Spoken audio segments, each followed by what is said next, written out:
আসসালামু আলাইকুম। আশা করি আপনারা সবাই ভালো আছেন। আজকে কথা বলবো মালয়েশিয়ান ভিসা নিয়ে। বাংলাদেশি কর্মীদের জন্য মাল্টিপল ভিসা সুবিধা চালু করেছে মালয়েশিয়া। বুঝতে পারছেন?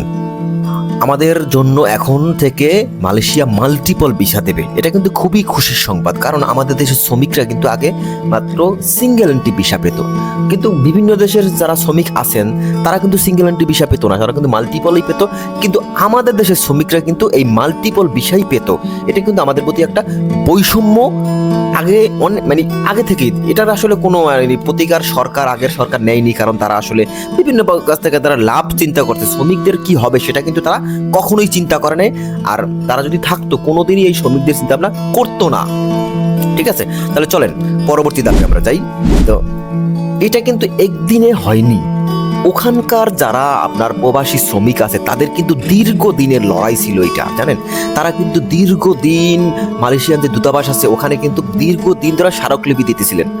দীর্ঘদিন এই প্রক্রিয়াকে শেষ করতে আমাদের যে আসিফ নজরুল স্যার আছেন উনি কিন্তু পরবর্তীতে আপনার মালয়েশিয়ান যে সরকারের সাথে কিন্তু দেখা করেন, এবং তারা সেই সরকারের স্বরাষ্ট্রমন্ত্রী কিন্তু আসিফ নজরুল স্যারকে প্রতিশ্রুতি দিয়েছিলেন কিন্তু যে হ্যাঁ, আমরা যেহেতু সব দেশেই এটা হয়, তাদেরও আসলে এটা নজরে ছিল না। ঠিক আছে, সব দেশের সাথে যেহেতু হয় এটা, যে সব দেশে মাল্টিপল পান, ঠিক আছে, আমরাই আমাদের শ্রমিকরাই শুধু মাল্টিপল পান না, সেক্ষেত্রে সেটা তো বৈষম্য অবশ্যই প্রতিটা দেশ। এটা আসলে তাদের নলেজে ছিল না, এর জন্য তারা এখন নলেজে আনছে, এবং কিন্তু সেটার প্রতিফলন এই যে দীর্ঘদিনের যে আমাদের যারা প্রবাসীরা তারা কিন্তু কষ্ট করে যে স্মারকলিপিগুলো দিয়েছে তাদের কিন্তু সুফল কিন্তু এখন থেকে পাওয়া শুরু করছে। এটা কিন্তু আপনি গ্যারান্টি।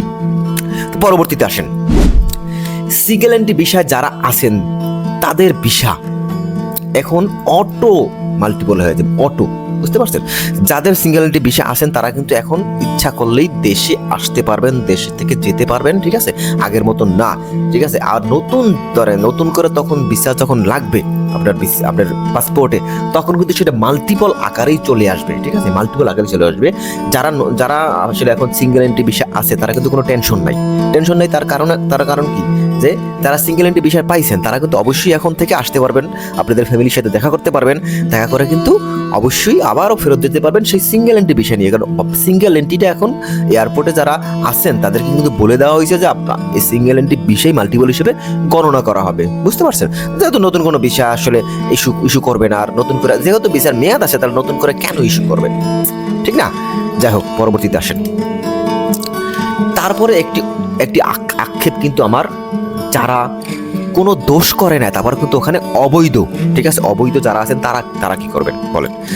যারা ধরেন কোনো দোষ করেন না তারা অবৈধ, কারণ এখান থেকে যারা যান ওখানে, ঠিক আছে, তারা কিন্তু সবাই বৈধ হিসাবেই যান। ঠিক আছে, তো আমাদের দেশের কিছু কিছু রিক্রুটিং এজেন্সি আছে তারা কিন্তু বিভিন্ন কারসাজি করে। কারসাজি বুঝছেন? তারা কিন্তু যে কাজ বলে আমাদেরকে বলে যে ভাই আমি একটা আমার দেখার একটা স্ট্যান্ডার্ড মানুষ, সে কিন্তু একটা রেস্টুরেন্টে জব বলেন, তাকে যদি মরুভূমিতে জব দেন তাহলে সে কি এটা করতে পারবে বলেন? একটা মানুষের একটা ক্যাপাসিটি আছে না? প্রতিটা মানুষের একটা ক্যাপাসিটি আছে। আপনি বলবেন একটা বড় মোটা মানুষ, তাকে যদি বলেন আপনি ঠিক আছে রাস্তায় দৌড়াদৌড়ির কাজ করতে, সে কি পারবে? এটা বলেন, পারবে না। ঠিক আছে, সে তার পক্ষে এটা সম্ভব না। সে আস্তে আস্তে শিখতে পারে, কিন্তু এটা আসলে সম্ভব না। তার জন্য তার ভিসার মেয়াদটা থাকে, সেই মেয়াদটা যখন হয়ে যায় ফুরাই যায়, তখন কিন্তু সে অবৈধ হয়। তখন কিন্তু তার কোম্পানি যে চুক্তি আছে যে কোম্পানি সে পরে করে দেবে, সেটা কিন্তু আর সফল হয় না। ঠিক আছে, তার জন্য এটা আসলে হয়। তারা কি করবে এখন? তারা আসলে সরকার সেটা বিবেচনা করবে বলে আশা করি আমি। পরবর্তীতে চলেন, কিভাবে অবৈধ হয়ে যান মালয়েশিয়া যারা থাকেন তারা কিভাবে অবৈধ হয়ে যান? আমাদের দেশে যারা আছেন, ধরেন বিভিন্ন রিক্রুটিং এজেন্সি, তারা ধরেন অতিরিক্ত মুনাফার লোভে, অতিরিক্ত মুনাফা, বুঝছেন, তারা ধরেন ওই যে আপনার যেই ভিসার খরচ ধরেন 5 লাখ টাকা, সেই ভিসার কথা বলে তার কাছ থেকে 3 লাখ টাকার ভিসা দেয়। এটা যদি সরকার যদি এখনই যদি একটা পদক্ষেপ না নেয়, যে জবাবদিহিতার আওতায় যদি না হয়, তাহলে কিন্তু বড় ধরনের আমাদের ভবিষ্যৎ কিন্তু খুবই অন্ধকার। কারণ এই যে দেখেন সিঙ্গেল এন্ট্রি ভিসা কেন দিতে বলতে পারেন?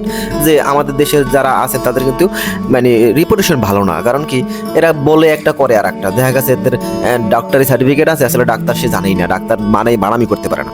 যাই হোক, এটা আমাদের দেশের কালচারের সমস্যা। এই যদি কঠোরভাবে যদি দমন করে তাহলে এটা কিন্তু দমন করতে পারবে, আমি আশা করি। পরবর্তীতে আমরা যাই, দেখেন কি করলে আমাদের বিদেশের মাটিতে ভাবমূর্তি ক্ষুণ্ণ হবে না।